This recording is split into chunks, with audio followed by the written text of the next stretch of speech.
Today is Monday, November 17th, and we're talking New York Giants. Between the Bases starts right now.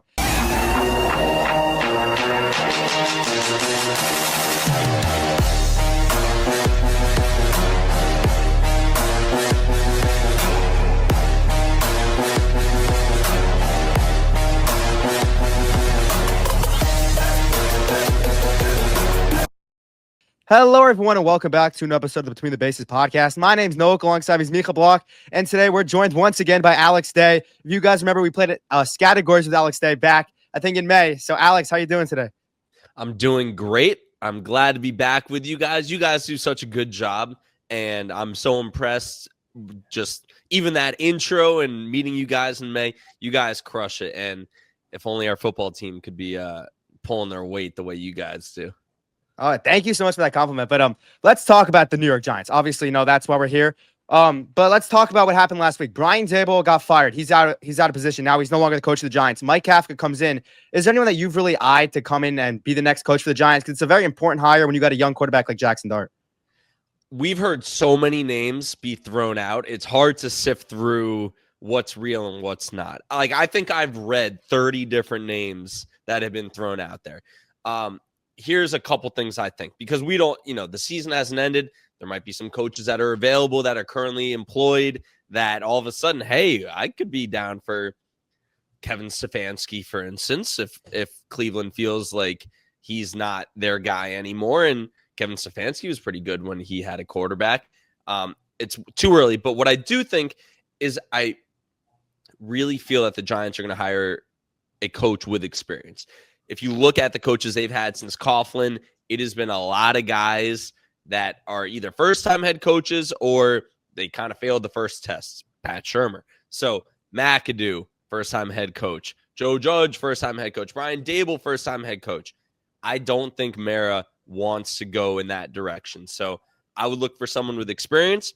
I think even head coaching at the college level, I feel like could be an option. Marcus Freeman, I would keep an eye on. I think that could be a potential one. I don't know why, he could have a job for life at Notre Dame, so I don't know why he would do that, but I've heard his name be thrown around, so I think it's way too early. I think the bigger question is, will Joe Schoen be making that decision? Yeah, no, let's talk about Joe Schoen. Obviously, people are saying people like Daboll. I think people hate both of them. Obviously, it's a pair, but people hated Daboll less in a way than Joe Schoen. I know I like Daboll more than I like Joe Schoen, because Joe Schoen, you look around the roster and people say, oh, yeah, he's set on his draft picks. Last year, he had a great draft class. But did he, though? He had Malik Neighbors. He's hurt right now. He's probably the star. Tyler Newman has that pick. Yeah, he was the obvious go-to there. I mean, people thought there was no one else to pick there. When you had a wide receiver and he was the best one and he was the only one available. Not the only one available, but like Marvin Harrison was taken before him. And all you have to do, my mom could have made that pick. Yeah.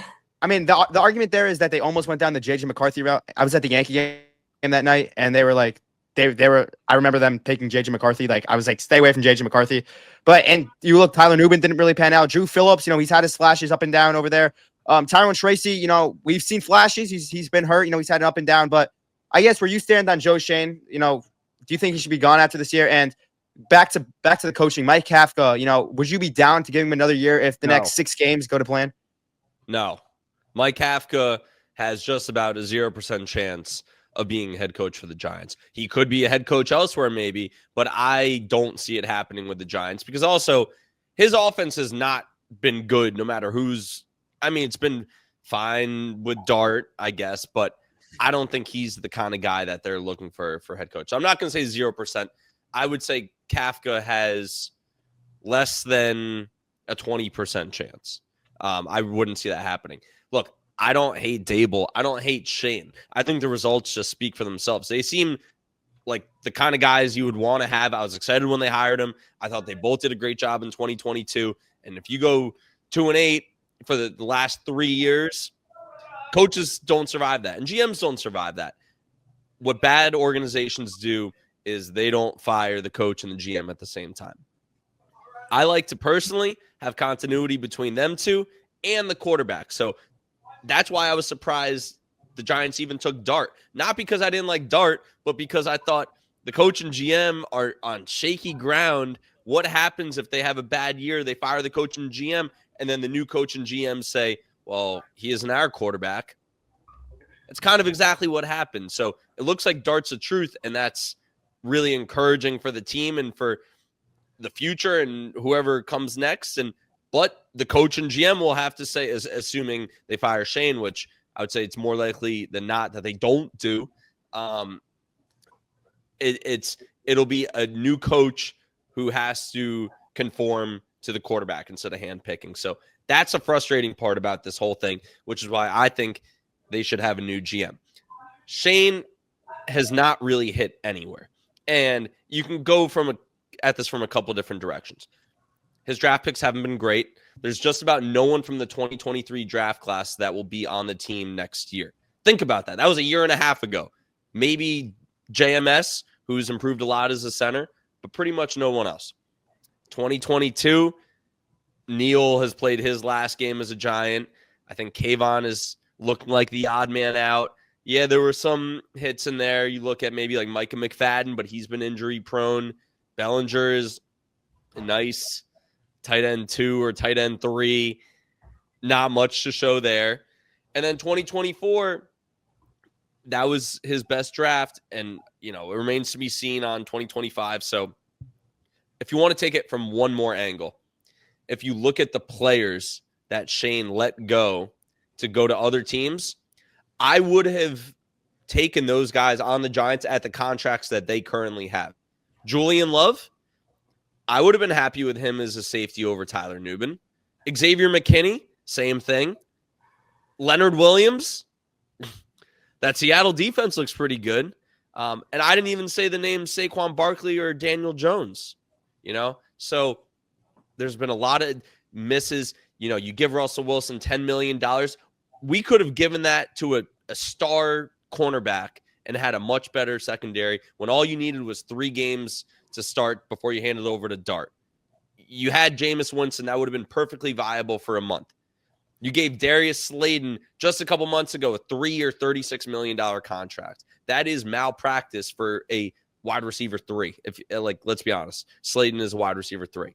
So his wins feel obvious and his losses feel glaring. I know that was a crazy rant, but I don't know how you can defend him. There are no facts that, other than the fact that it sucks to fire your GM and start over, that make me think that they should keep him. Yeah. I mean, you're right that it's tough to say that Joe Shane hasn't been good, and you're right about that. But I guess somebody that I agree with you that Joe Shane probably should be gone and should not be the one that's making the decision for who's the next coach of the Giants. But I guess from someone who thinks Shane should stay is there anybody really better than Shane that's going to step into this role? Like some names that people have been thrown out there is like people that have done it before and just had gone through the same cycle as Shane. Like how? I don't know though. I don't know. Like I barely knew Joe Shane before they hired him. Like I'm not in the GM candidate pool. But all I know is Shane has failed the test. I mean, it's not just with his draft picks. It's also that the fact that he's keeping Deonte Banks, he's keeping Jalen Hyatt, he's keeping Evan Neal on the 53-man roster when you had someone like little Jordan Humphrey who got signed away on the practice squad, who played much better than Jalen Hyatt, and Isaiah Hodgins, you see him come in right away and have play a big role Sunday. We don't need Jalen Hyatt on the squad. We don't need Evan Neal. I know he's hurt right now, and we don't need Deonte Banks. They're hurting this team. We could have quality guys play there instead of letting other teams sign them off our practice squad. It's a great point, Noah. Yeah, sometimes you have to admit when you're wrong and cut your losses. And you see the body language from guys like Deonte Banks. That's losing culture. I mean, Jalen Hyatt lost in the game on Sunday. That pick, as much as you want to say it's on Jameis Winston. Hyatt, you're about to let him walk through the door. The season's lost. See what you have. Because he hasn't been good, but he also hasn't had the same opportunities as someone like Deonte Banks, who's had the longest leash ever, whether that's performance or body language or quitting or effort or by any measure. So Jalen Hyatt has been a whiff, and I'm also in favor of making sure that guys are not going to fit before you let them walk out the door. So I have a much easier time saying Deonte Banks shouldn't be on the roster than Jalen Hyatt, even if both are not solutions. Listen, and as a Giants fan, let's talk about the Giants as a whole now. I'm sick and tired of, as someone, I consider myself a diehard Yankee fan and a diehard Giants fan, right? And as someone that's both, right? And I assume you are too. That the fact that the Yankee season somehow ends after the Giants season ends. By the time we watched Giants obviously through the first 7 weeks there, but the Yankees are really the main focus there. And by the time the Yankee season ends, the Giants season's already over. And I watched to the ends. Like, I don't know where you are on taking. I don't like to judge how other people are fans of the Giants, but people are saying here and saying, "Oh, I'm rooting for the Giants to get a better draft pick." Oh, we've been saying that for the past 7 years. For the past 7 years, we've told people, "Oh yeah, let's get a better draft pick." And last year, guess what? Longer than that, 12 years, 10 years. Yeah, since that Packers season and the 2022 season, that was a fluke. But the fact that Jackson Dart, your future quarterback, was, I think, the 25th pick in the draft, it just proves that you don't always have to be one. People are saying that they don't care that Tommy DeVito did that because they lost on Drake May. If we're watching football, we don't know the Giants take Drake May there.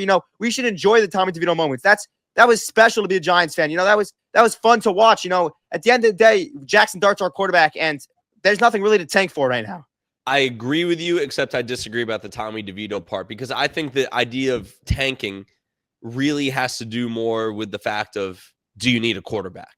So in that year, when you're feeling like Jones probably isn't going to be the quarterback for much longer. Now, I was a Daniel Jones believer. I'm still a Daniel Jones believer. The Giants did everything they could to screw him up with 3 different head coaches, 4 different offensive coordinators, no offensive line, no weapons on the outside. If it was feeling like that was coming to an end, we needed a quarterback. You might want to lose some games there because you need a quarterback. Now, we have a quarterback.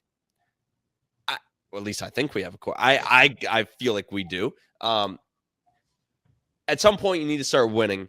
And at some point, you need to start changing the culture. And winning cures all. And if you want to say you want to have a good culture, there's really 2 things. It's accountability. And you look at someone like Ben Johnson in Chicago, and you hear those players talking about what a hard ass he is. And then it's winning. When you start feeling like when you're stepping on the field, you're going to lose, or, hey, the third quarter just ended. Oh, no, it's the fourth quarter. That's bad culture. And at some point, you need to start winning because, let's face it, the roster is going to look pretty similar next year. There aren't going to be drastic changes. There'll be some changes, but, look around. Like, we have a quarterback, got 2 running backs. You got Neighbors, you got Wandale, you have Slayton. They'll all be here. Andrew Thomas. Your offensive line's actually been kind of average this year for once. Your front seven's kind of set. Maybe you do something with Kayvon on his last year if you feel like he's the odd man out. You have a young safety. You signed another safety. You got a Debo. This is your team, At some point, you got to start winning.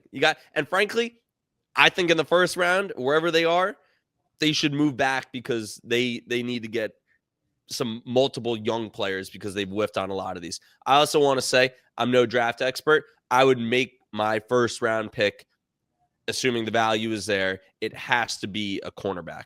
It has to be a cornerback. They've whiffed on so many in the draft. Adebo hasn't been great when he's been healthy. It has to be a cornerback. You mentioned no, you go. You mentioned that winning culture that the Giants have lacked not only this year but the past few years. And this team on paper is really good. You mentioned all the guys that defense. They have impact players on defense and the offense. And we know that there's future. So I was going to ask you, what do you think the main change that needs to be done, whether it's the coaching, whether it's the front office, whether it's the players? What's going wrong here that the Giants are just not being able to generate that big winning culture? I think a couple things. One is the obvious is coaching. That ties into my next point, which is developing young players. Because, they've whiffed on a lot of these picks, but you see guys go from the Giants, then go to other teams and excel too. So that falls on coaching. It's coaching, in game, and then it's coaching players and developing. And, the Giants have one of the easiest training camps in the league. Think about that. It's developing guys, and then it's coaching in game. The Giants on the defensive side are much more of a mess than the offensive side, which is kind of a flip from the last couple of years. On the offensive side, I feel like they're just kind of injured, right? Dart's hurt. That's a concern about his future and how much he's going to use his legs. Scat, Neighbors. They definitely need another impact wide receiver. And there's talks about them getting one in the first round, which I guess I would be okay with. But I think you can always get a great wide receiver a little bit later. It sounds like there's a lot of them this year. The defensive side, it's hard to say because you have this front seven that's amazing on paper. Dexter hasn't had a great year. Carter hasn't had a great year. He's falling asleep. That's culture. That's culture, man. You know? So they need a secondary. They really need a secondary, and they need some of their front seven guys to start playing like how they played in the past or what they were paid to play like. Listen, and the fact that Or- we're all mentioning that they have a great roster and like not great, they have a good roster is so frustrating because they should have a better record right now. If Shane Bowen, who might be the worst defensive coordinator in the NFL, if he's not the defensive coordinator right now, we could be sitting here 7 or 8 wins. They have so many wins this year that they just left out there on the fourth quarter. The Cowboys win they should have had. The Commanders lost week 1 as people say that was a blowout. They could have easily had that game. The Broncos game should have won that game if they closed that out. The Bears game last week should have had that game. They could have closed out yesterday's game. I'm forgetting one game on the schedule. And it's not like they're losing to bad teams. They beat the Eagles, they beat the Chargers, two really good teams, and they're not really getting blown out in any games. The Chiefs game and the Eagles game they got blown out in. But this team has been competitive all year, and the fact that they can't close down the fourth quarter, Shane Bowen, I have no idea what you're doing out there. Can I offer one other person to be mad at? Because, of course, we all watch the Giants, and it's a disaster with Shane Bowen's defense when you have a lot of guys who are good. Brian Dable, and not because of this year. I can't help but think, man, if we had Wink Martindale with this defense would be flying. You'd be sending the house. But Dable and Wink had issues behind the scenes, and it sounds like there were a lot of egos involved and they couldn't put those beside. And we're not in the room. We don't know who's to fault. But all I know is the defensive coordinator left because of the head coach. That hurts the team. And you hear Brian Dable getting in fights with a lot of people on his staff. You saw the report that Mike Kafka, when he was a finalist for the Saints job, they asked him, who would you make your defensive coordinator if you're a head coach? He said Wink Martindale. That's an interesting answer. So they should have never hired Bowen in the first place, but they should have never fired Wink Martindale in the second place. Yep. We've seen this. I mean, I guess this is more of a this season thing, less than like Giants in general. But it's almost the Giants, like we mentioned, have been in basically every single game, most of the games that they played this year, and it's unfortunate because they keep on choking in the fourth quarter, and it's really, in my eyes, the inability to make the big play. You know, we see all these good teams like the Eagles. You know, they've blocked multiple punts and kicks when like it's most important. You've seen teams get the big touchdown, get the big punt return, but get the big kick return, get the big run, the big stop on third down, the big stop on fourth down, the big red zone stop.